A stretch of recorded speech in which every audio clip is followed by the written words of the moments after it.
Hey guys! Wamenta! Terbitwola sa aking vlog! Today is Sunday at kapag Sunday dito sa Finland, it's double pay! So double pay dito every Sunday kasi every Sunday sa kanila is holiday.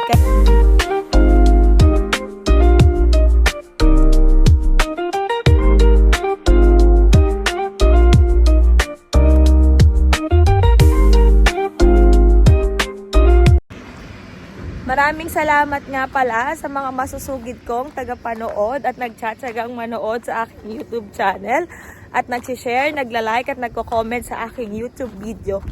Salamat ng maraming mga kababayan ko sa Pilipinas at sa buong mundo at kamusta din ang mga kapwa ko OFW sa iba't ibang bansa. Ay marami pa rin kasi nagtatanong, nakikita ko sa comment, sa video about sa trabaho ko, sa agency ko dito sa Finland at kung paano ako nakarating sa bansang Finland. Kaya ginawa ko rin tong video na to is para ulitin kung ano ba yung naging journey ko papunta dito sa bansang Finland. Yung mga nagtatanong, siguro sila yung mga new subscriber or nadaan lang sa YouTube home nila yung video ko. Guys, kung isa kayo sa mga yon, please do subscribe my video. Like and share. Maraming salamat. Tignan nyo to guys. Kasi ilang araw nang mababa yung weather namin. Hindi na nag-i-snow. Kaya madulas na yung daan. Kapag madulas na yung daan, yung mga kalsada nilalagyan nila ng lupa. Kung makita nyo yung truck na yan oh, siya yung naghahakot ng mga snow sa daan. Yan, tapos sila rin yung naglalagay ng mga lupa kasi para hindi madulas. Expectation versus reality.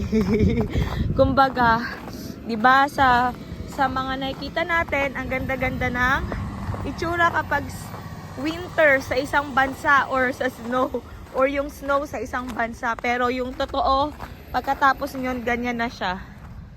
Yan. So, ayun. Siya yung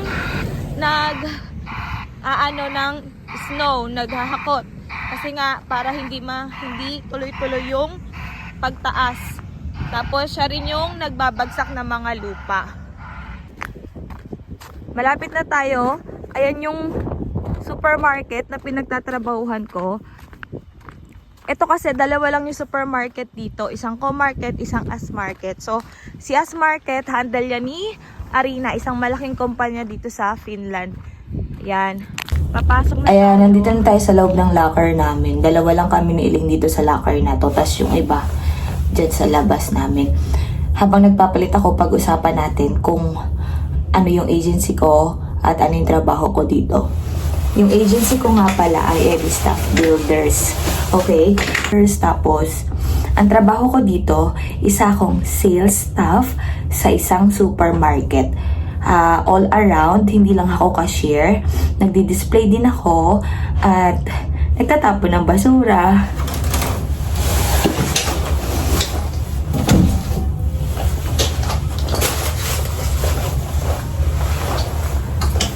Ganito yung suot kong jacket ngayon kasi maulan-ulan at mahangin.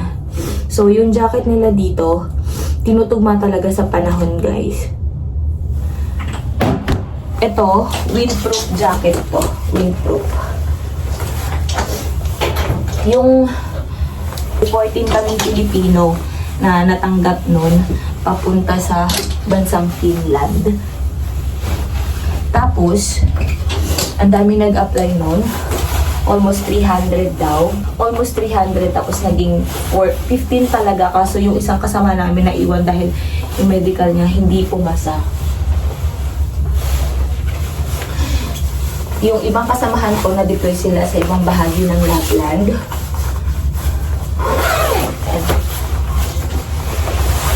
Tapos, dito kami sa Kolari.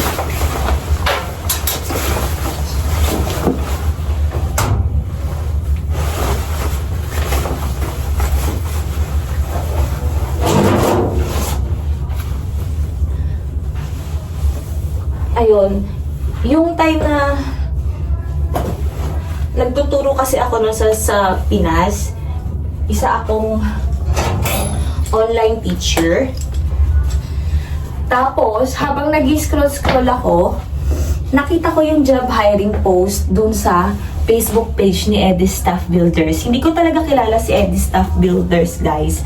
Kasi matagal na rin naman ako hindi nagbabalak umalis ng bansa. Actually, ang in-applyan ko talaga Japan, pero hindi ako pinalad dun. Nandun lang ako sa labas, hindi na kami pinapasok. Nasa pang 500 ako noon. Nag-a-apply ako as housekeeping. Yun pala, para ako sa bansang Finland. Ayun, so... nung nakita ko siya, sinubukan kong magpasa ng application. Nung kinlik ko yung link, napunta ako sa John Clement. So, akala ko, scam. Kasi, Eddie Staff Builders, tapos biglang John Clements.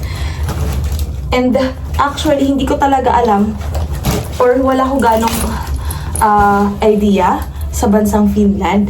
Basta alam ko lang, malamig siyang bansa. Parang sa pagkakaintindi ko, hindi ko pang alam na totally bansang kasama siya sa bansang Europe or nasasakop siya ng bansang Europe. Aray ko.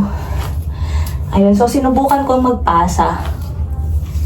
Tapos, nung nagpasa ako, parang isang araw, kinabukasan lang or after 2 days, naka-receive na ako ng email from the consultant, which is yun si Sir Ryan. Hello, Sir Ryan! Shout out! After nun, actually birthday ko yun. The time na initial interview ko with Sir Ryan, September 13. Nakasabay ko ang 30 na applicants. Yun. Tapos, in-interview lang niya ako. Actually, hindi ko naman talaga inaasahan na makakapasa ako. Sabi ko lang talaga, kung para sa akin, para sa akin. And that time, ang daming mas magagaling sa akin. Ang daming mas magagaling. Ang daming pakiramdam ko mas kaya gawin. Mas matatangkad. Ang liit ko lang kasi. So, tumawag yung asawa ko. Akala hindi pa nasusundo yung anak ko. Na alimpungatan siya. Yun yung hirap, guys, no, kapag OFW ka. Buti na nga lang may messenger. Madali ko silang nakokontak, nakakausap. Ayan. So, back to topic tayo. Pagka-interview sa akin na Sir Ryan, kaming 30 applicants that time, inorient niya na kami kung magkano yung sahod, kung saan kami madedeploy, kung ano yung trabaho namin, kung magkano yung posibleng gagastusin namin. By the way, no placement fee, no processing fee kami. So, wala kaming binayaran. Ang binayaran talaga lang namin is yung medical at yung ticket namin. So, okay lang, continuous natin mamaya kasi papasok na ako, guys. Baka malate ako. So, later, continuous natin pag out ko yung usapan natin. See you later, guys! Ayan, mga kabayan. Natapos na din ang 6 na oras na pasok ko ngayong linggo. Samahan nyo na ako pa uwi. Tapos, ituloy natin ang ating kwentuhan. Magbibihis lang ako. Kanina umuulan sa labas. Pero sana ngayon okay na.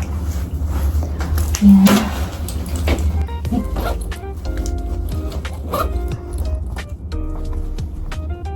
Dito kasi hindi namin ginagawang pampasok at pang-uwi ang aming uniforme. So, kailangan dito mo siya i-stay sa locker. Nakalimutan ko mag-doble ng pantalon.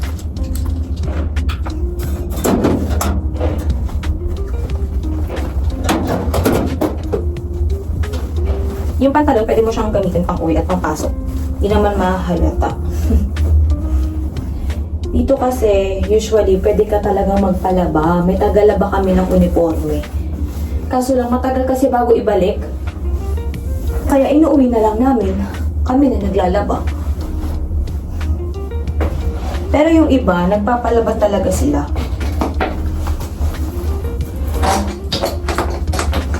Yan. Tapos yung aking sapatos, may spike.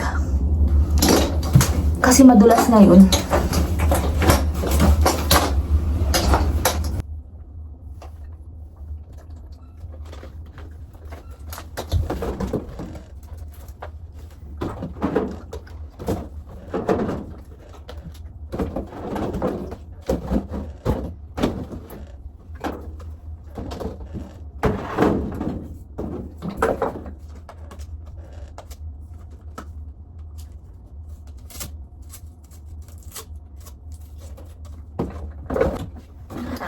Magbibenta tayo ng mga bote ko.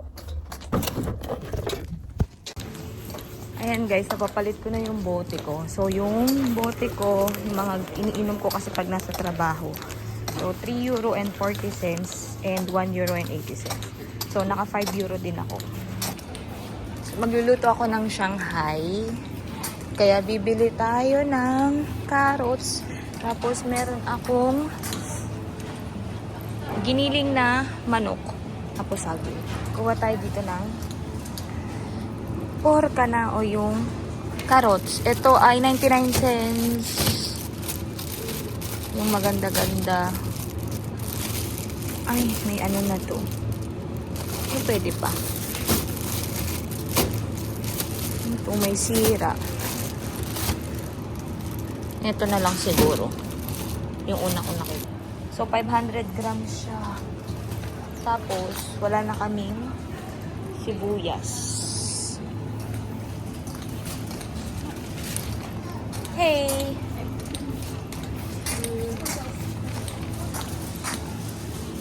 Sibuyas. Ito, 99 cents.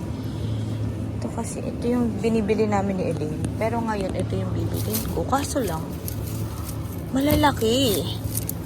Ang lalaki niya. Kuha na lang tayong bago. O, 375, number 6. So, 56 cents yung aking sibuyas. Tapos, bawang. Bawang number 61.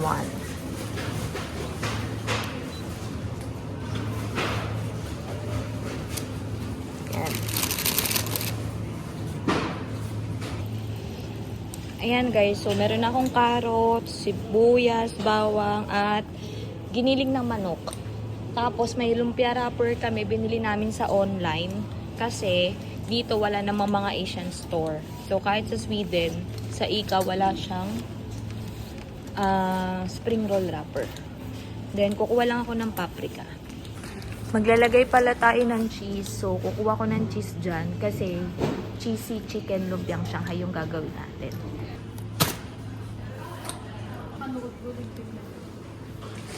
Kahapon ba tulog ka? Nung hapon, nakatulog ako. Sige ko naman ako. Papapalitan. Ihabikin mo. Ano to, pera? Oo, pera. Pinagbentahan ko yan ng mga ininuman ko. Yan. Magkano? Umabot din ng... Oh, ikala ko hindi amon na. Diba?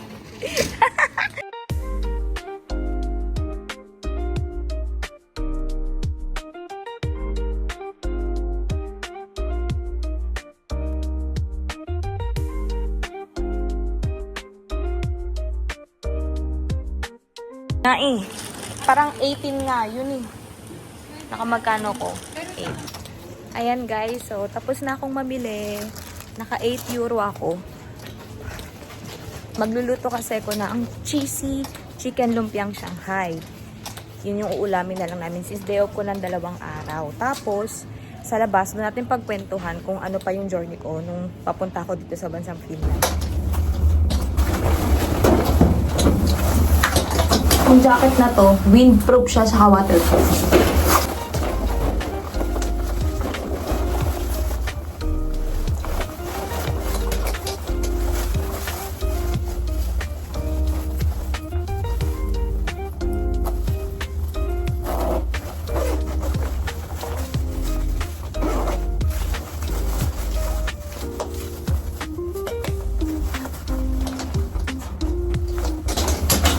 Siyempre, body, ang ating pipo,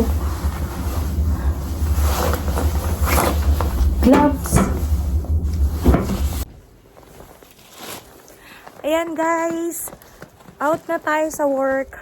Tapos na ang 6 hours duty natin. Tapos pag-usapan na natin ang continuation sa journey ko dito papunta sa bansang Finland. Nag-i-snow, pero hindi maganda yung pagka-snow niya, mabasa. Kung tawagin nila lumibesi. Lumibesi. Ulitin ko, ang agency ko, Eddie Staff Builders. Tapos, ang trabaho ko dito ay isa akong store worker or sales staff sa Pinas, kung tawagin. Share ko lang din yung journey ko papuntang Finland. Sa totoo lang, hindi ko talaga ina-expect o inaasahan na dito ko mapupunta sa bansang malamig, sa bansang may yelo. Kasi, ang talagang tinatarget kong applyan nun is housekeeping papuntang Japan. Hindi ko talaga tinatarget yung Europe kasi nga iniisip ko mahirap talaga makapunta sa bansang Europe. Tapos, nung nag-apply ako pa Japan, ibang agency yun guys, hindi siya yung sa EdiStaff Builders. Pero nagpapaalis din ng EdiStaff Builders ng papuntang Japan. Pero hindi ko alam yun that time. Ang alam ko lang, yung K-Studio. K-Studio or Kai Studio, doon ako nag-apply kasi meron akong kakilala na doon siya galing at nakaalis siya bilang housekeeping. Ayun, nag-apply ako. Kaso hindi ako pinalad. Pang 500 ako sa list. Tapos, hindi pa kami nakapasok kasi nag-cut off na. Alam nyo, nakakatuwa din, will din ni Lord na hindi ako makapasa at hindi mapakita yung, kumbaga hindi ko mapakita yung kakayahan ko dun sa pag-apply ko papunta sa Japan. Kasi, dito pala niya ako ilalagay. Ayun nga, kaya nga totoo yung sa Bible verse na kapag siya ang nagplano, smooth lahat ng process. Kaya pala hindi ako nakapasok, hindi ako natanggap sa bansang Japan, kasi ito yung plano niya para sa akin. Mas maganda. At nung time na nagpa-process ako, wala akong naging problema. Lahat smooth yung process ko nung time na yon. Then, that time kasi, nagtuturo ako as online teacher. Tapos, scroll lang ako noon sa Facebook ko. Alam nyo guys, lumabas siya na hindi naman ako nakalike sa EdiStaff Builders Facebook page. Pero, lumabas sa wall ko yung banner o yung advertisement ng job hiring nila para sa bansang Finland. Nandun yung qualification na dapat 2 years experience pataas, kayang magbuhat. Nung time na yon, nagdadalawang isip pa akong pasahan kasi parang kakong hindi ako pasok sa experience. Pero kasi ang ugali ko guys, kahit alam kong hindi ako pasok dun sa qualification, pinapasahan ko siya. Ganun kakapalang mukha ko. Pero ganun din naman yung lagi ko sinasabi sa inyo, di ba? Wala namang masama. Ipasa mo. Ngayon kung hindi pumasa dun sa magche-check ng application mo, edi hindi. Paano kung nakapasa? Ganun nga yung nangyari sa akin. Pinasa ko, since meron naman akong experience sa abroad, and galing ako sa malaking supermarket sa Abu Dhabi, UAE. Galing akong Lulu Hypermarket. 5 years ako doon at 3 years or 2 years ako nagtrabaho din sa Pilipinas sa mga supermarket. Pero as cashier, hindi talaga ako nakatutok as sales lady or merchandiser noon. More on cashiering talaga.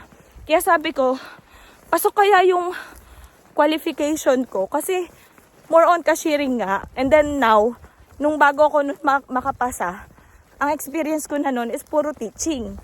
Sinubukan ko. Tapos ayun nga, pumasok ako sa John Clements, which is akala ng lahat is scam. Kasi nga, hindi pa sila ganun ka-knowledgeable sa John Clements site ng EdiStaff Builders. So, kung gusto nyong malaman kung ano yung John Clements na yon, panoorin nyo guys yung live interview ko with Sir Ryan. Sinabi niya doon kung bakit kapag nag-a-apply tayo sa mga job opening ni EdiStaff is dumidirekta kay John Clements. So, doon niya pinaliwanag yun. Hinihingal ako. Nakakahingal maglakad sa snow. Parang inahano yung hininga mo. Tapos, nung pagkapasa ko, after 2 days or kinabukasan lang, naka-receive na ako ng email na iniimbitahan ako for initial interview. So, Shout out Sir Ryan ulit. Siya yung nag-initial interview sa amin. Siya rin yung nag-send ng email sa akin. That time guys, 30 kami dun sa batch ko na 30 kami noon. Hindi ko talaga inaasahan at hindi ko na rin ina-expect na sabi ko, parang hindi na ako makakapasa nito kasi ang lalaki nilang tao, mas malalaki yung experience nila. Kumbaga, mas may laban sila kumpara sa experience ko. And then, sinubukan ko pa rin. At alam nyo ba guys, dun sa batch ko na yun na 30 kami, ako lang pala yung isa na nakuha doon. O, tignan nyo, di ba? At sa dami nang nag-apply, nung time na yun sa storekeeper or sa store worker, first batch kasi kami guys, nasa more than 300 daw yung nag-apply. Biruin mo, nung nag-apply ako sa Japan, nasa pang 500 ako sa list. Pero hindi ako nakapasok. Pero dito, sa store worker, nasa 300 mahigit yung nag-apply, pero isa ako sa nakapasok. Yun yung sinasabi ko talaga na kapag para sa'yo, para sa'yo. Iba talaga yung plano ni God sa plano mo, at iba rin talaga yung commitment mo sa Kanya, yung dasal, yung pagdadasal mo sa Kanya, yung pag-surrender mo sa Kanya, iba talaga. Ayan. So, ayun na nga, na-interview ako. After nun, nag-asikaso na kami ng Yelp. Pagka-asikaso ng Yelp, nasabi ko rin guys yung Yelp kung ano siya. Yun yung application para sa Barona. Siya naman yung agency namin dito sa Finland. So, from Edistaff Builders, Barona, then employer. Teka, ayusin lang natin yung pinamili ko. Kabilang kamay naman. Ayan. Nung nag-Yelp na kami, sa Yelp, mahirap-hirap kasi nagkukwento ka about sa experience mo, kung bakit mo rin gustong pumunta sa Finland, bakit napili mo ang bansang Finland sa dami ng bansa. Tapos, madami siyang, para ka na rin ini-interview pero ini-essay mo siya, kinukwento mo siya. Kapag napasa ka doon at nagustuhan ng Barona yung sagot mo doon, saka pa lang sila pagbibigay ng second interview or final interview through Microsoft Teams. Ayan, ang gamit nila ay Microsoft Teams. Aabutin siya ng 1 month bago mo malaman kung ikaw ay nakapasa o hindi. Malapit na tayo sa bahay. So sa case ko, dahil nakapasa ako, ang nag-email sa akin noon is yung consultant, si Sir Ryan, na sinasabi niya na thank you for joining, ganyan-ganyan. Akala mo hindi ka pasado dun sa bungad ng email niya. Ayun, so nakapasa na nga ako. After nun, nag-process na kami ng medical, nag-process na kami ng sa language namin.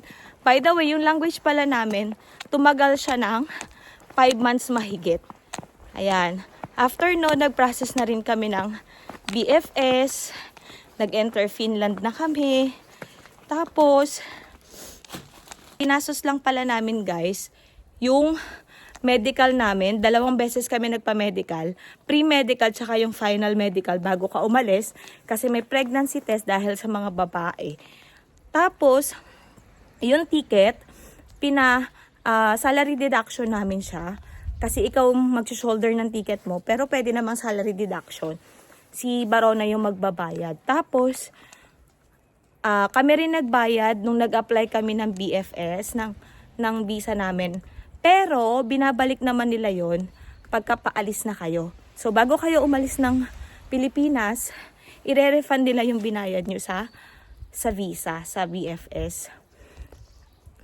Nagdala din kami ng pocket money kasi pagdating dito, pagkakakain kayo or mamimili kayo, wala silang cash advance. Ikaw talaga yung gagastos muna sa sarili mo at hindi rin kasi kagad na makakasahod. Yung iba, after 2 months pa sila nakasahod kasi after 2 months pa na process o dumating yung card nila, yung bank account nila meron na, pero yung mismong ATM nila hindi pa kagad dumating. Sa case namin, Nordea yung pinakuha sa amin kaya mabilis. Ayun guys, ayun yung naging journey ko papunta dito sa Finland. Bali again, ang agency ko, Edistaff Builders. Tapos pagdating sa Finland, pinasa kami, ang ka-tie-up nila ay Barona. So ang agency namin dito ay Barona. Kay Barona naman, sila yung nag-deploy sa amin dito sa Lapland kay As Arena. So sa As Market or sa supermarket, kami nagtatrabaho. At isa akong store worker.